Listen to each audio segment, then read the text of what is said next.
Buenos días, amada iglesia, hermosa iglesia. Qué lindo poder estar en este lugar en este día para compartir la palabra.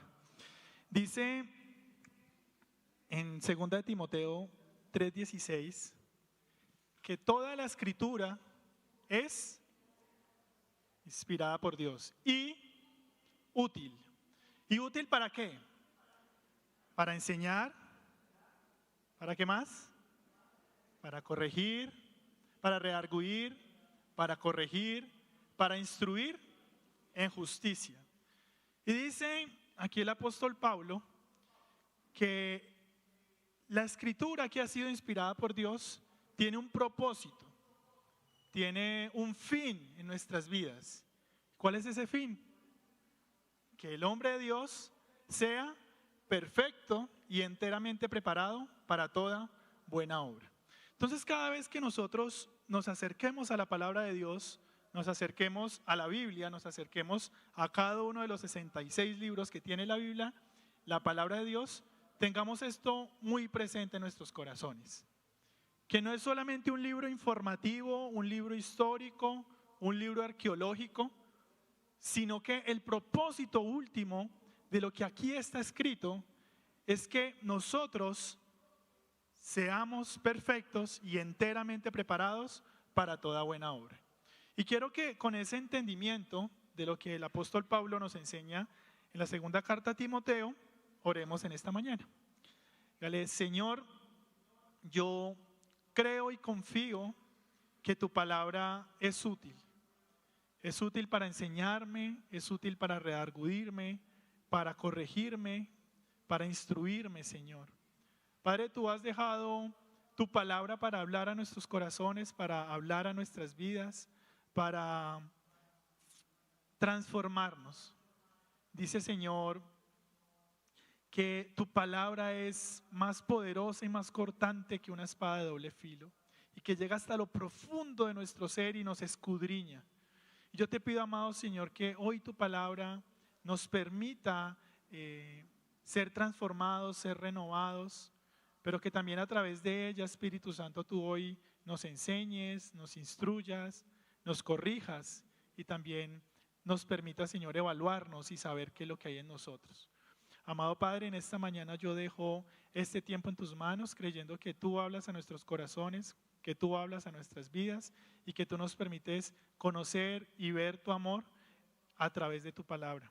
En el nombre santo de tu Hijo Jesús, hoy oramos. Amén. Bueno, iglesia. Amén. Esta semana llegaron mis suegros de Tuluá a visitarnos. Resulta que casi siempre que ellos vienen o viene mi familia, yo les hago un pedido muy especial. Yo siempre les digo: venga, antes de que vengan, tráigame una hamburguesa, que es una hamburguesa de mis preferidas en Tuluá, y siempre le pido que me la traigan, porque es algo que me como 2, 3 veces al año, o cuando voy a Tuluá o cuando ellos vienen, pero para mí siempre está como ese deseo de quererme comer esa hamburguesa. ¿Qué tiene de especial, qué tiene de raro? No sé, pero a mí me sabe como si fuera un manjar delicioso.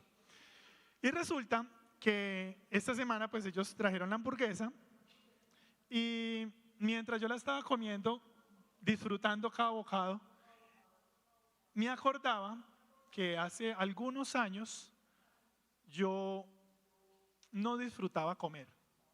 Hubo un tiempo de mi vida, no hace muchos años, en el que yo era inapetente. Yo no disfrutaba un plato de comida. Yo llegaba a mediodía a la casa, mi mamá me servía el almuerzo, todo mundo añora la sazón de mamá, pero para mí era como un plato de comida más. Yo no añoraba comerme una hamburguesa, no añoraba comerme unos espaguetis, un sancocho. No era algo que a mí me derritiera.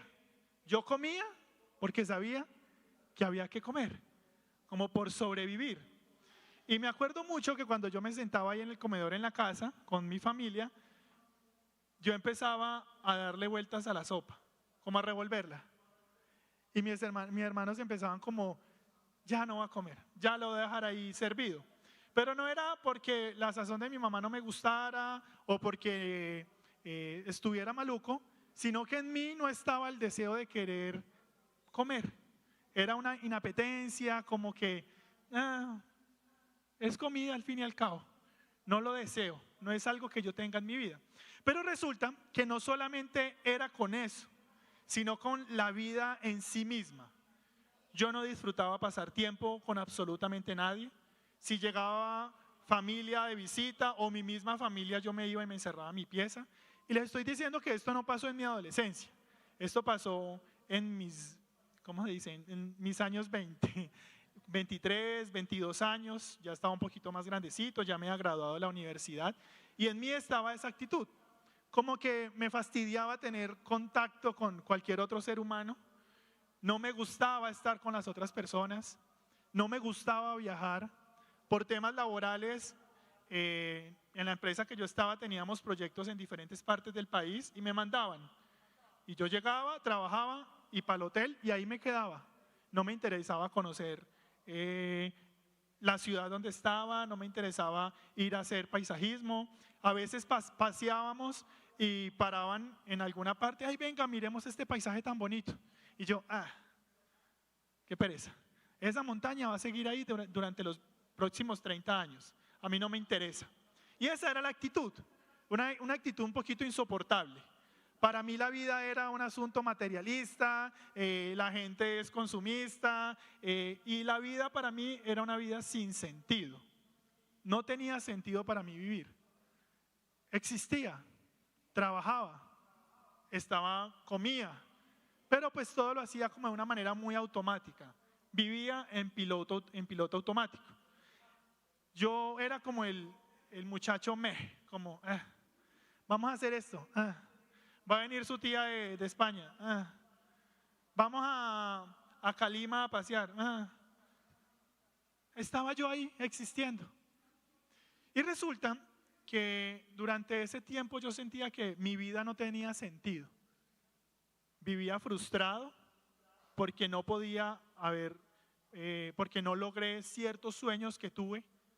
A mis 20 años ya estaba frustrado. Vivía sintiéndome solo, sintiéndome triste, incluso renegando de la vida misma, renegando de las personas que estaban a mi alrededor, sintiéndome fastidiado por las personas que me rodeaban. Y ese era mi día a día. No disfrutaba absolutamente nada, ni siquiera comer. Pero este no es un asunto que solamente me ha pasado a mí. Muchas veces he escuchado a personas que dicen es que esta vida no tiene sentido o mi vida no tiene sentido.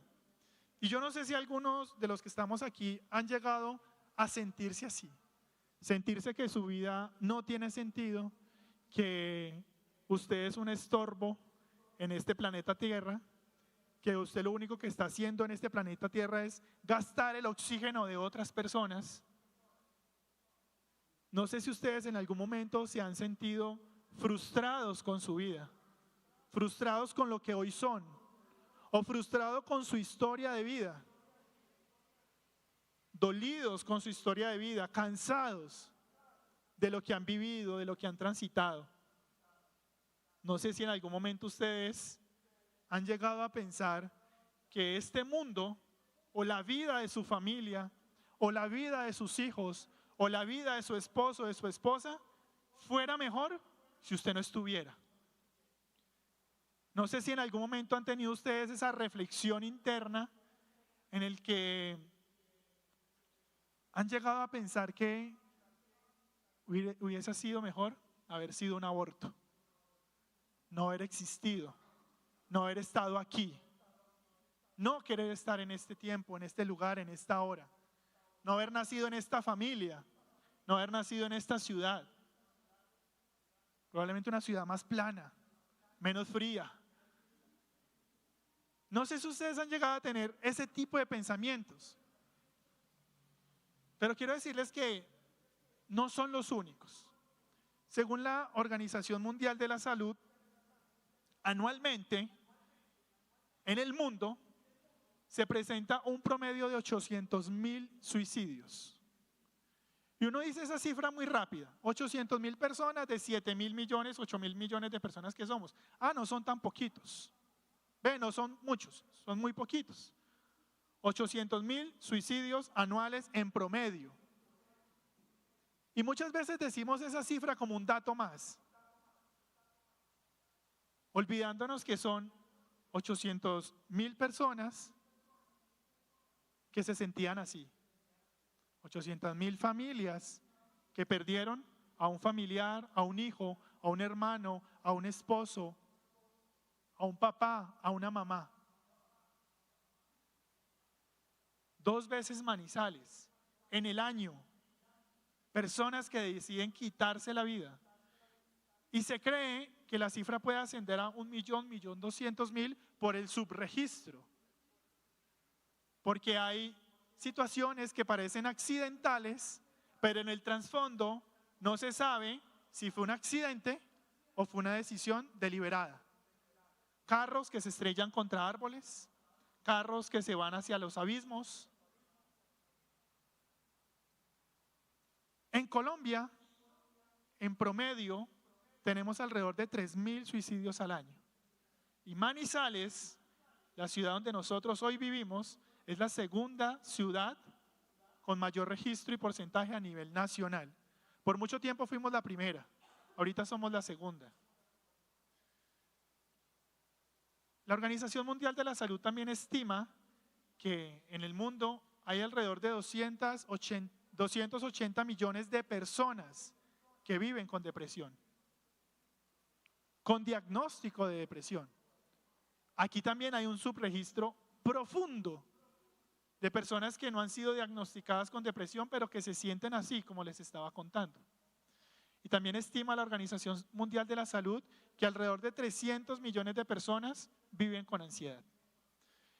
Esto que les comento a modo de un poquito informativo, se los comento para que empecemos a reflexionar y a entender que nosotros quizás en algún momento de nuestras vidas nos hemos sentido, como les acabé de narrar, inapetentes, tristes, solos, depresivos, no queriendo estar aquí, no queriendo vivir, sintiéndonos un estorbo para las personas que nos rodean, sintiéndonos que nuestra vida no vale nada, que nuestra vida no es algo que sume a esta sociedad, que no es algo que aporte.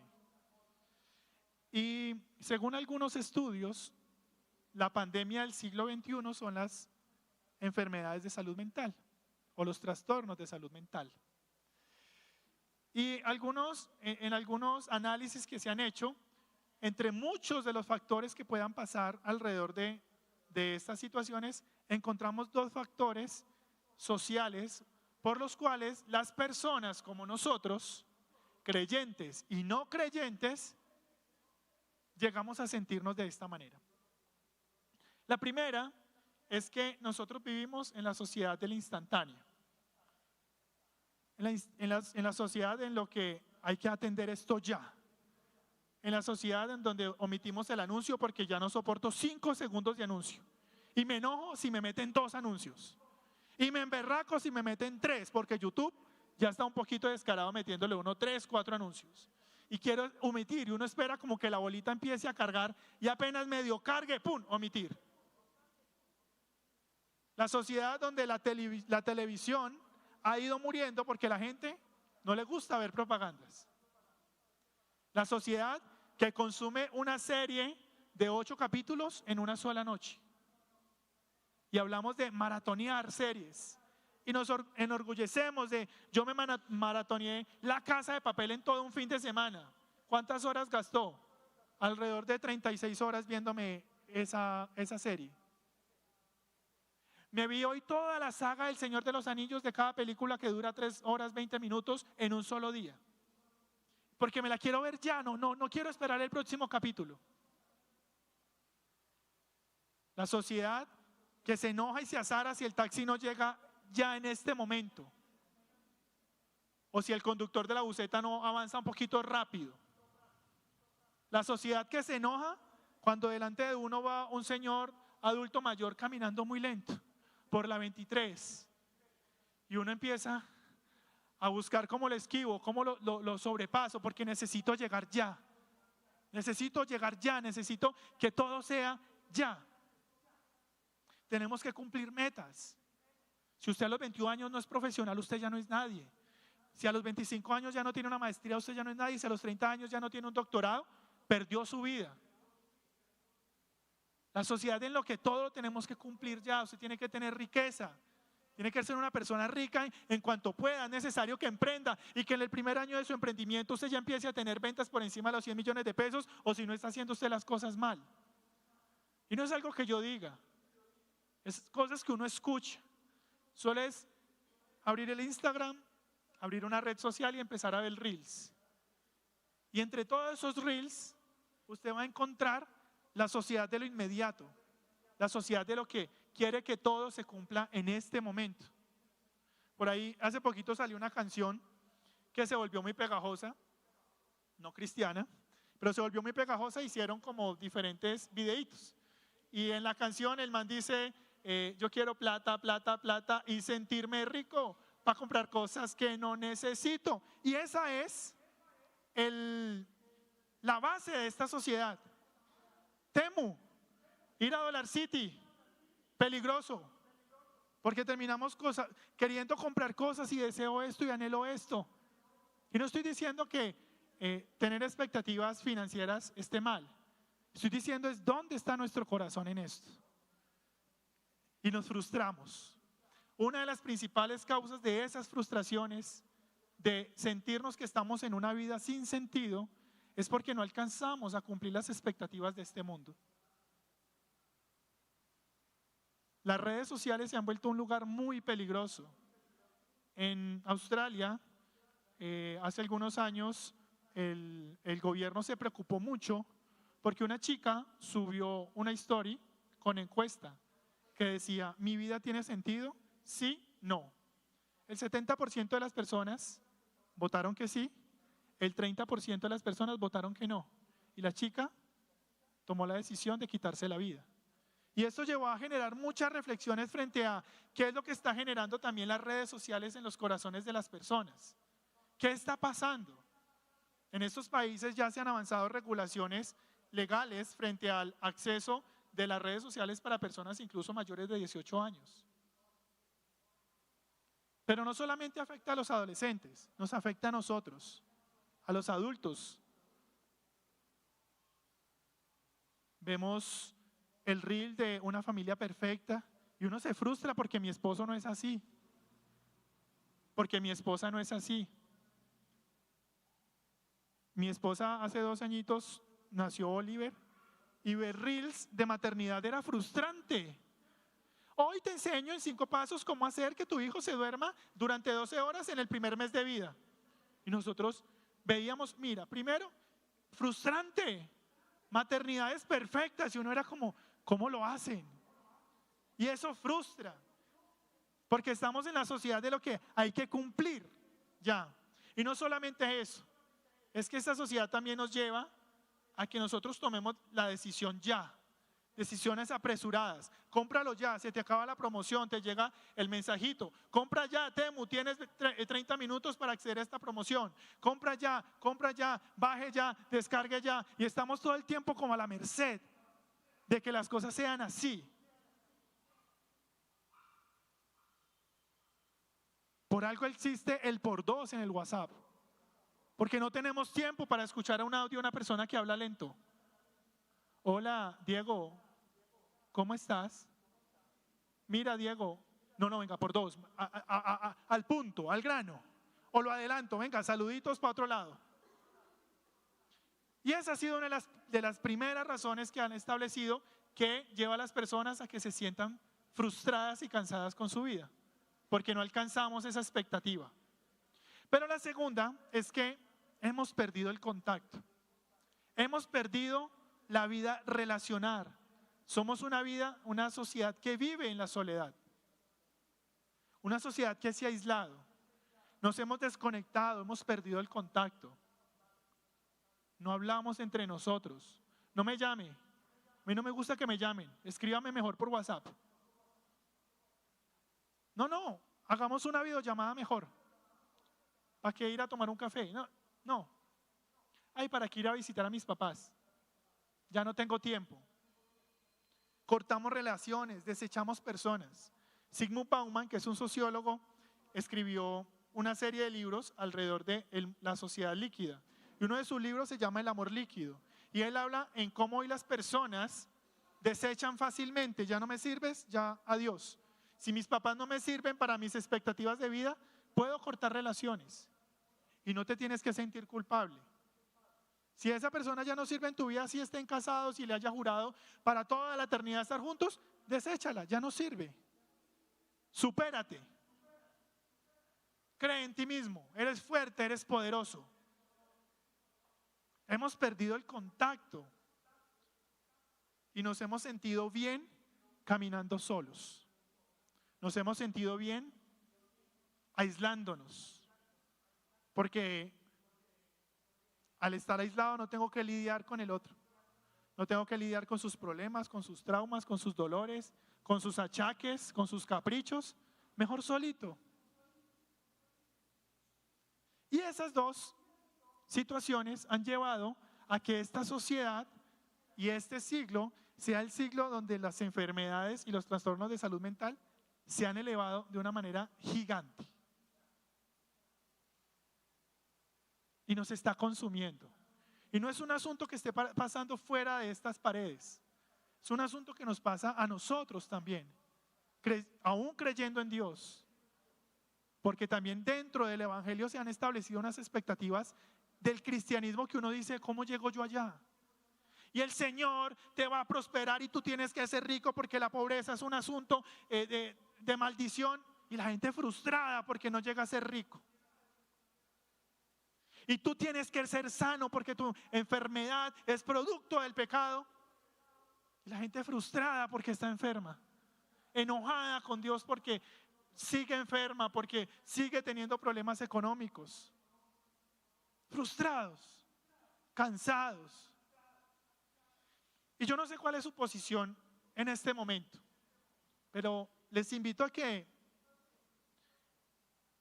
mientras buscamos a la luz de la palabra lo que el Señor tiene para decirnos hoy, evaluemos dónde está nuestro corazón.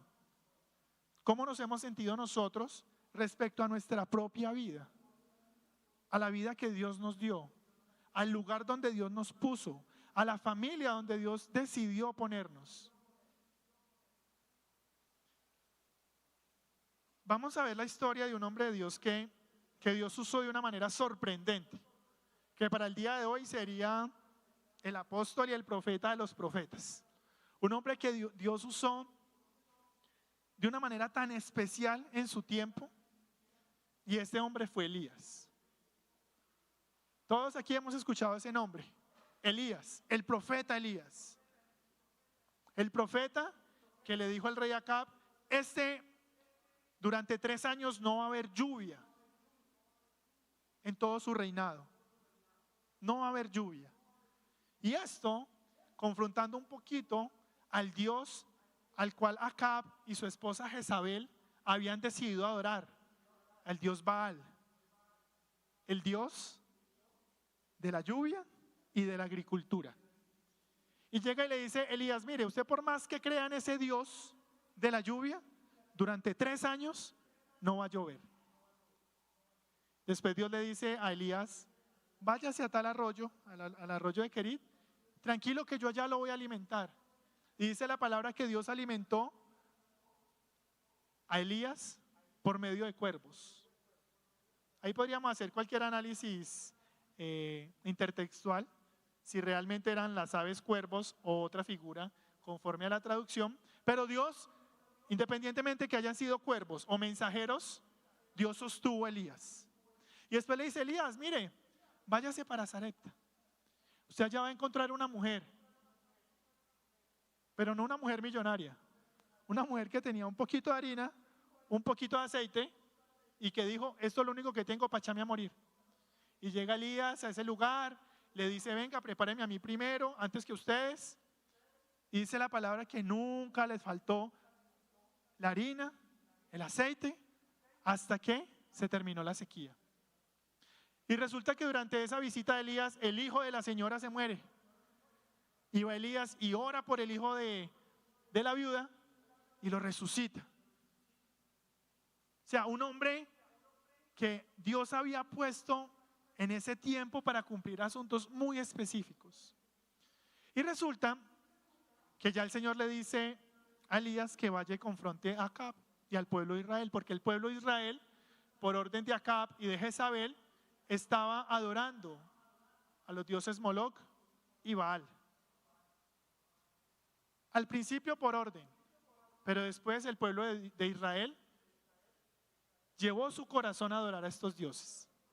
Entonces Elías, para hacer la historia corta, Elías se enfrenta contra 900 profetas, 450 profetas de Baal y 450 profetas de Acera. Y hacen miremos a ver cuál es el Dios verdadero. Los profetas de Baal hacen un altar, matan un toro y oran y gritan y se laceran pidiéndole a Baal que por favor consuma esa ofrenda durante todo el día. Dice la palabra que Elías se le burlaba. Les decía, canten más duro, a ver si lo escuchan, un poquito más duro. Después dice la palabra que Elías hizo el altar con el toro, colocó 12 piedras y además de eso hizo una zanja donde cabían más de 15 litros de agua. Y le pidió a la gente que mojaran el altar 3 veces. Dice la palabra que cuando Elías oró, el fuego cayó y consumió hasta las piedras. Ese era Elías. Y esa representación llevó a que el pueblo de Dios dijera, Jehová es nuestro Dios. Pero resulta que esto empezó a generar unos problemas políticos. Porque la reina Jezabel y su esposo Acab adoraban a Baal, sostenían a estos 900 profetas. Elías mató a todos estos profetas, digamos que haciendo una limpieza también espiritual en ese tiempo, y la reina Jezabel se enojó. Dice la palabra en Primera de Reyes 19, del 1 al 4, lo siguiente. Cuando Acab llegó a su casa, le contó a Jezabel todo lo que Elías había hecho, incluso la manera en que había matado a todos los profetas de Baal. Entonces Jezabel le mandó este mensaje a Elías: que los dioses me hieran e incluso me maten si mañana a esta hora yo no te he matado, así como tú mataste a ellos. Elías tuvo miedo y huyó para salvar su vida. Se fue a Berseba, una ciudad de Judá, y dejó a su sirviente. Luego siguió solo todo el día hasta llegar al desierto. Se sentó bajo un solitario árbol de retama y pidió morirse. Basta ya, Señor, quítame la vida, porque no soy mejor que mis antepasados que ya murieron. Mire a Elías. Les conté a grandes rasgos todo lo que Dios había hecho con Elías. Había acabado de demostrarle al pueblo de Israel que Jehová era el Dios verdadero. Había hecho cosas maravillosas. Pero en el momento que llegó la amenaza de parte de Jezabel, dice la palabra que Elías tuvo miedo y huyó para salvar su vida. Pero no solamente Elías tuvo miedo. Dice la palabra que Elías pidió morirse. Y le dice a Dios en el versículo número 4, basta ya, Señor, quítame la vida. No sé si es una oración que en algún momento uno de nosotros haya hecho. Elías vio la gloria de Dios, pero tuvo miedo. Y ese miedo fue suficiente para decirle al Señor: yo ya no quiero estar más aquí. Quítame la vida. Yo no quiero ser perseguido. No soy igual que los profetas que me antecedieron. Quítame la vida. Y quiero que ustedes piensen en lo que de pronto Elías estaba sintiendo en este momento. Pero quiero que conozcamos un poquito cómo Dios aborda el corazón de Elías. Porque más allá de que nosotros en algún momento de nuestras vidas nos podamos sentir de esta manera, es que podamos ver a Dios. Hace 8 días hablábamos de la importancia de conocer a Dios. Y una de las formas en las que nosotros podemos conocer a Dios es en esos momentos. Dice en el versículo 5, entonces Elías se acostó y durmió debajo del árbol. Mientras dormía, un ángel lo tocó y le dijo: levántate y come. Elías miró a su alrededor y cerca de su cabeza había un poco de pan horneado sobre piedras calientes y un jarro de agua. Así que comió y bebió y volvió a acostarse. Entonces el ángel del Señor regresó, lo tocó y le dijo: levántate y come un poco más. De lo contrario, el viaje que tienes por delante será demasiado para ti. Entonces se levantó, comió y bebió. Y la comida le dio fuerza suficiente para viajar durante 40 días y 40 noches hasta llegar al monte Sinaí, la montaña de Dios. Allí llegó a una cueva donde pasó la noche. Elías estaba angustiado, estaba pidiendo morirse y se acostó a dormir. Y algo que me parece muy hermoso de parte del Señor es que el Señor no llegó con estruendos y fuegos y relámpagos a decirle a Elías: Elías, despierta, ¿qué haces aquí? ¿Por qué huyes? No. Cuando nosotros no tenemos fuerza, Dios nos sostiene. Y la primera cosa que hace Dios con Elías no es recriminarle lo que él está viviendo, lo que él hizo. No es llegar con reprimendas a regañarlo, porque ese no es el Dios que nosotros tenemos. Dios llega a cuidarlo y le dice que envió un ángel y le dice: Elías, levántate y come. Qué rico cuando uno está angustiado con dolor, que alguien venga con amor y le diga: venga, levántese, venga, coma, tómese la sopita. Así es nuestro Dios: levántate y come. Y creo que Dios sabía que a Elías le encantaba comer, porque le dio comida en el arroyo de Querit, le dio comida con la viuda y le dio comida en esta situación. Abrazó su corazón con comida. Y dice la palabra que le dice: levántate y come. Lo fortaleció.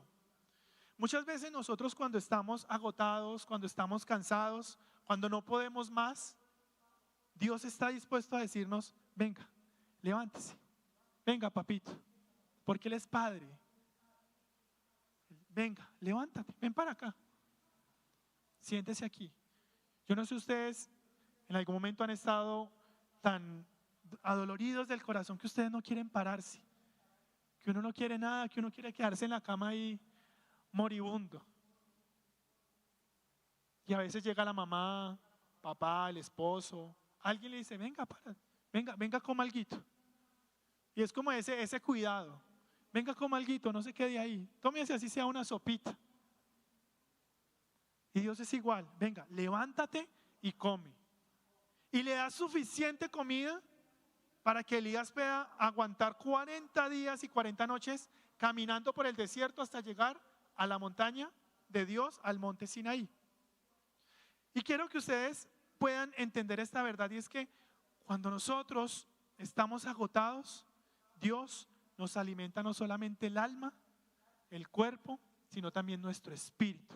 Él nos fortalece, Él nos alienta. No estamos solos en esa situación.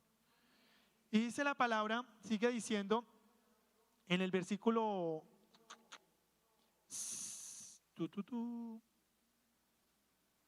versículo 9.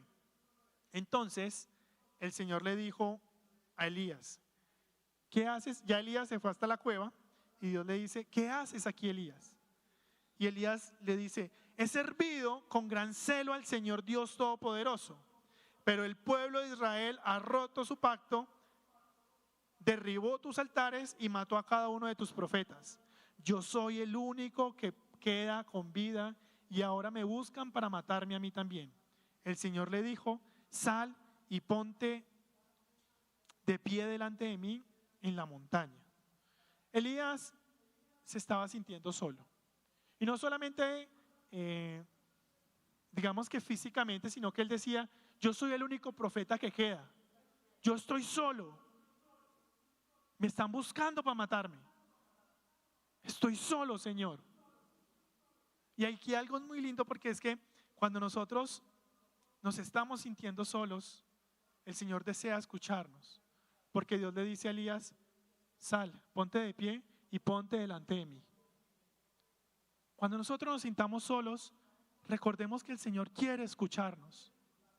De nuevo, el Señor no llegó con reprimendas, no llegó con enojo con Elías. Escuchó a Elías y le dijo: Elías, venga, ponte delante de mí. Venga, hablemos. Ven, te escucho. Dios es un Dios que le encanta escucharnos. Y a veces nosotros ponemos una coraza y es que qué pena decirle eso a Dios, qué pena hablar esto. O, el Señor ya sabe, ¿para qué voy a hablar eso con Él? A Dios le encanta escucharnos aún sabiendo las palabras que van a salir de nuestro corazón. Pero decidimos nosotros, incluso nuestro orgullo, decir, dejemos así. Cuando estamos solos, cuando nos sintamos solos, debemos tener la confianza de que Dios le encanta escucharnos. Él está ahí con nosotros. Él nos acompaña, Él nos rodea, Él nos cuida. Porque Dios estuvo con Elías cuando estaba en el desierto, estuvo con Elías cuando estaba en la cueva. Él siempre estuvo, Él nunca dejó de estar para Elías. Pero también la palabra sigue diciendo,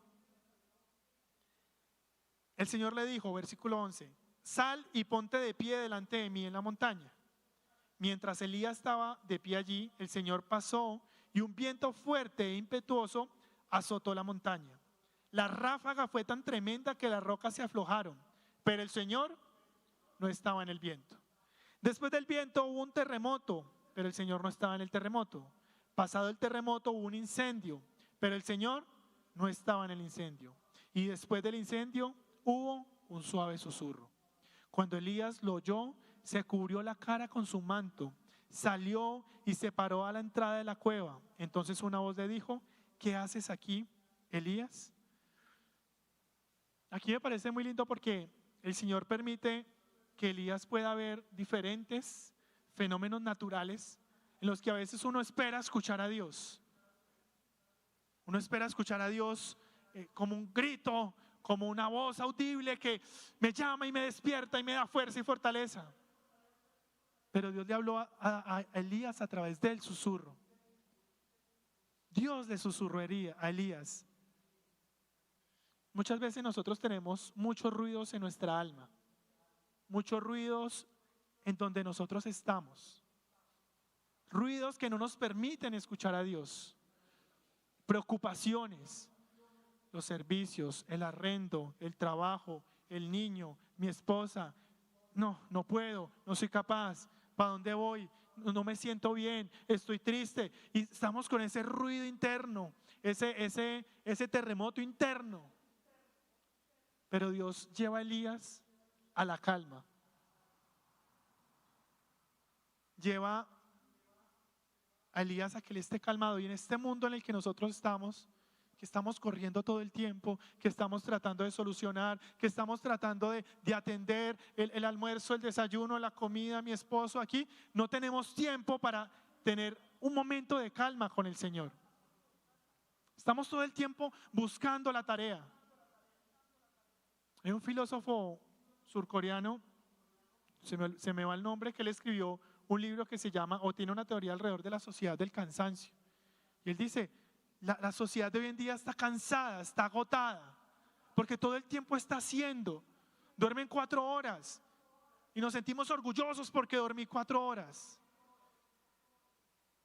Tengo 3 trabajos. Y he escuchado a personas que de manera muy orgullosa dicen, sí, es que anoche te mandé un correo a las 4 de la mañana. Sí, es que hay que trabajar, hay muchas cosas por hacer. Y estamos agobiados todo el tiempo atendiendo, haciendo. Y el Señor nos dice, venga, venga, apaguemos tanto ruido, porque a veces nosotros incluso no nos permitimos sentir. Queremos acabar el luto ya, el dolor ya. No, ya no se sienta mal por eso. Se murió, sí, ya, échele tierrita. Terminaron, no pasa nada, ya, deje eso ahí. Avance, empodérese, sea fuerte. E incluso queremos acelerar esos procesos de luto, esos procesos de dolor, y queremos que ya todo pase rápido porque ya no me quiero sentir así. Todo lo queremos acelerar. No estamos dispuestos a vivir incluso lo que nos duele. No estamos dispuestos a sentarnos a llorar cuando algo nos está doliendo. ¿Por qué no? Porque me siento débil, porque no puedo ser así. Y me encanta esta historia en Marcos. A Juan el Bautista lo habían acabado de matar. Y dice la palabra que los discípulos de Juan el Bautista fueron y lo enterraron. Y cuando Jesús se enteró de esto, dice en Marcos 6:31, entonces Jesús les dijo, vayamos solos a un lugar tranquilo para descansar un rato. Lo dijo porque había tanta gente que iba y venía que Jesús y sus apóstoles no tenían tiempo ni para comer. Recién habían matado a Juan el Bautista. Andrés y Juan habían sido discípulos de Juan el Bautista antes de ser discípulos de Jesús. Habían acabado de matar al primo de Jesús, pero también al que habían enviado para abrir camino para que Jesús cumpliera su ministerio. Jesús podría saber dónde estaba Juan, si estaba con el Padre, si estaba bien, pero él decidió decirle a sus discípulos, venga, vamos a descansar y a comer, porque Dios también nos lleva a la calma. Él arrulla nuestro corazón, Él nos abraza el corazón incluso en esos momentos de angustia. Pero es importante que nosotros también entendamos que nosotros debemos disponernos para descansar. Estamos metidos en tanta cosa, estamos con tanto pensamiento que se nos dificulta escuchar a Dios en el susurro. Se nos dificulta escuchar a Dios en esos momentos de calma. O incluso se nos dificulta ir a buscar la calma. Jesús le dijo a sus discípulos, venga, vámonos. ¿Por qué? Dice la palabra, porque había mucha gente que los estaba buscando. Mucha gente los estaba buscando. Jesús, venga, apartémonos. Y Jesús hacía eso de manera constante, se apartaba para comer con sus discípulos, para ministrar su corazón. Jesús no está aquí para llenarnos de regaños, para llenarnos de quejas, reclamos, sino para arrullarnos, para abrazarnos, para acompañarnos. Pero también Dios le permitió a Elías vivir algo muy interesante, y es que después de esta situación, Dios le pone un amigo a Elías. Dice la palabra en Reyes 19:19. Entonces Elías fue y encontró a Eliseo, hijo de Safat, arando un campo. Había 12 pares de bueyes en el campo y Eliseo araba con el último par. Elías se acercó a él, le echó su manto sobre los hombros y siguió caminando. Eliseo dejó los bueyes donde estaban, salió corriendo detrás de Elías y le dijo, deje que primero me despida de mis padres con un beso y luego iré con usted. Elías respondió, regresa, pero piensa en lo que te hice. Entonces Eliseo regresó a donde estaban sus bueyes y los mató. Con la madera del arado hizo una fogata para asar la carne. Repartió la carne asada entre la gente del pueblo y todos comieron. Después se fue con Elías como su ayudante. Elías estaba solo, se sentía solo, estaba desarrollando su ministerio solo. Y después de que Elías le dice a Dios, estoy solo, quiero morirme, Dios le dice, le da una profecía y le dice que él va a sostener a sus profetas, pero también le dice, ve y llama a Eliseo. si ustedes siguen leyendo, ustedes ven que Eliseo no se despegó de Elías. Cuando nosotros perdemos conexiones, cuando nosotros estamos conectados, Dios nos pone personas alrededor de nuestras vidas para que nos conecten, para que estén con nosotros. Y a veces nosotros despreciamos eso. Despreciamos al amigo que se nos acerca para acompañarnos en los momentos difíciles. Despreciamos lo que Dios hace en nuestras vidas cuando nosotros nos estamos sintiendo solos. Dios pone personas para que ministren nuestros corazones cuando estamos pasando situaciones difíciles. Dios conoce nuestro corazón. Dios nos conoce a nosotros. Jesús sabe lo que nosotros sentimos. Hay un versículo hermoso que a mí me encanta que está en Mateo, y Jesús estaba orando antes de ser entregado, y le dice a sus discípulos: mi alma está destrozada de tanta tristeza hasta el punto de la muerte. Y le dice a sus discípulos: quédense aquí conmigo y velen. Jesús sabe nosotros cómo nos sentimos cuando estamos agobiados. Jesús sabe cómo nos sentimos cuando estamos al punto de sentir morirnos. Jesús conoce nuestras emociones, conoce nuestros sentimientos.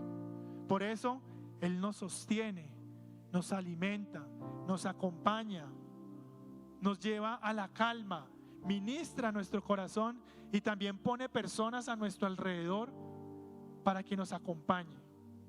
Solo que a veces nosotros estamos en tanto afán que no podemos ver lo que Dios hace. Estamos metidos en tantas cosas que ignoramos todo lo que Dios está haciendo por nosotros. Y llega una persona y te escribe: hola, ¿cómo estás? ¿Nos tomamos un café? No tengo tiempo. Cuando Dios está colocando a ese Eliseo a tu lado para que te acompañe.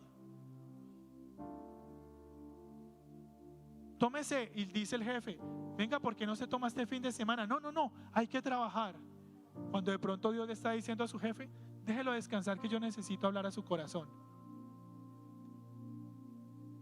Se te fue el internet, te quedaste sin redes sociales, te desesperas. ¿Qué hago? Llamo a Tigo, perdón, es mi calvario. Llamo a X empresa. ¿Por qué no me pone el internet? Ya estoy desesperado, cuando probablemente Dios está utilizando ese momento para llevarte a la quietud, a la calma, a la tranquilidad. Esta buseta va muy lenta, que acelere el chofer. O sea, va muy lenta. Y si Dios quiere que le bajes la revolución a tu vida, para que le escuches, encontremos a Dios en esos momentos. Hay un ministerio que se llama Cada Momento es Sagrado, y ellos han escrito muchos libros alrededor de incluso cómo cambiar un pañal.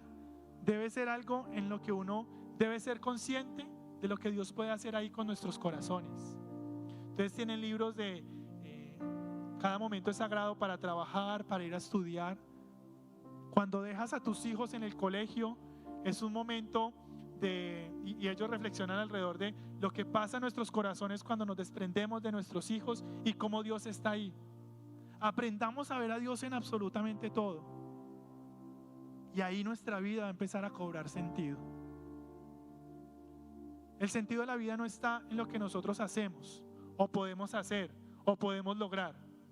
El sentido de la vida está en Dios, está en Jesús. Él es la vida, Él es el sentido. No le busquemos sentido a nuestra vida en lo que vamos a lograr, en lo que vamos a comprar, en lo que vamos a obtener. Es en Él donde vamos a encontrar el sentido. De resto, todo nos va a generar frustración. No vamos a ser esposos perfectos, esposas perfectas. No vamos a poder ser abuelos, papás, tíos perfectos. No lo vamos a poder ser. No vamos a poder ser profesionales perfectos. Pero en Él sí está la perfección. Y cuando lo podemos ver a Él, descansamos.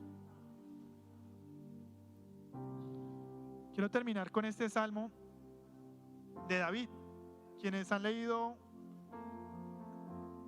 algunos salmos de David se han dado cuenta que él también se sintió un poquito mal en algunas veces, un poquito mal nomás.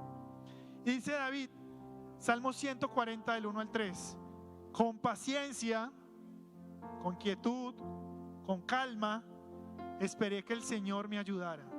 Y Él se fijó en mí y oyó mi clamor.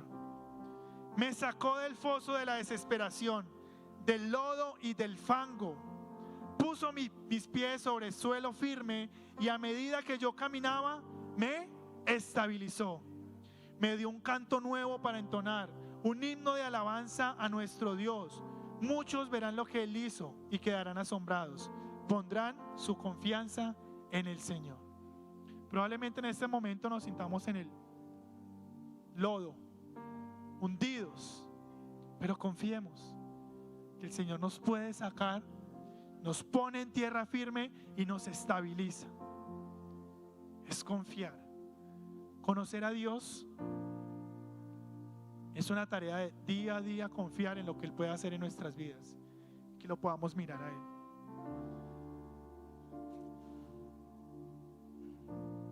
A usted hoy se le puede olvidar todo lo que hablamos. Si se le olvida, lo invito a que venga a los Nexo para que se lo recordemos. Y se le puede olvidar la historia de la hamburguesa, se le puede olvidar la historia de Elías, se le puede olvidar todo, pero no se le olvide esto: cuando la vida no tenga sentido, cuando sintamos que no podemos más, recuerda que tú y yo tenemos un Dios que lo ha dado absolutamente todo para estar cerca de nosotros, que nos da fuerza en la debilidad, que nos acompaña en la soledad, que nos da paz y nos inunda de calma, que dispone todas las cosas para ayudarnos. Y es importante que nosotros aceptemos su cuidado, que sepamos ser hijos, que nos reconozcamos como hijos, porque solo ahí vamos a poder disfrutar de su cuidado. Tenemos un papá que nos cuida, un papá que nos abraza, que nos arrulla, un papá que nos mima. Tenemos un padre que está para nosotros. Y no se nos olvide lo que Él ha hecho por nosotros y lo que Él puede hacer por nosotros cuando estemos en medio de esta situación. Hay algo muy lindo que la palabra nos enseña, y es que no importa lo que nosotros hayamos hecho, siempre que volvamos, el papá va a estar dispuesto a abrazarnos. Después hablamos de lo que pasó, después atendemos eso, pero primero el Señor viene, nos abraza y nos dice: lo encontré, aquí estás, y se alegra. Después hablamos de lo que pasó con la herencia, después hablamos de lo que pasó con lo que te di, después hablamos de eso. En este momento, en el primer momento, Dios nos recibe y nos abraza. Y con ese entendimiento, pidámosle hoy al Señor que nos abrace, pero que también nos permita encontrarle el sentido a esta vida, encontrarlo a Él. Porque si no caminamos en esa verdad, va a ser muy difícil luchar con esos sentimientos y situaciones que hay en nuestro corazón. Papá lindo, Papá hermoso, tú eres un Dios de mucha misericordia, un Dios de mucha gracia, un Dios de muchísima bondad. Tú eres un Dios que ama, eres un Dios que abraza, eres un Dios que cuida. Tú eres un papá, tú eres nuestro Padre, Señor. Perdónanos, Dios, si en el afán de nuestra vida, en el afán de esta cultura, en el afán de nuestro corazón, nosotros hemos pasado por encima los momentos en los que tú has querido traer quietud y calma a nuestro corazón. Perdónanos, Señor, si en medio de las situaciones que nosotros vivimos, buscamos atender absolutamente todo. Buscamos que todo esté alineado y perfecto, pero se nos olvida buscarte a ti. Padre, yo te doy muchas gracias porque en medio de estas situaciones que nosotros podemos estar viviendo, podemos ver tu misericordia y tu fidelidad. Podemos verte a ti, Señor, actuando. Porque cuando nuestro corazón está turbulento, cuando nuestro corazón está hecho un 8, tú traes calma, tú traes descanso, tú traes paz. Enséñanos, Espíritu Santo, a detenernos cuando es necesario. Enséñanos, Espíritu Santo, a caminar al ritmo del Padre y no al ritmo de este mundo. Enséñanos, Espíritu Santo, a detenernos cuando es necesario, a buscar la quietud cuando es necesaria. Enséñanos, Espíritu Santo, a escuchar al Padre, a escucharte a ti. Que los ruidos de nuestro corazón, que los ruidos que nos rodean no sean tan fuertes como el susurro de tu voz. Que nosotros podamos sentirnos abrazados, queridos, mimados, como hijos. Que podamos experimentar la bondad de tu amor, podamos experimentar tu misericordia, tu compañía cada día.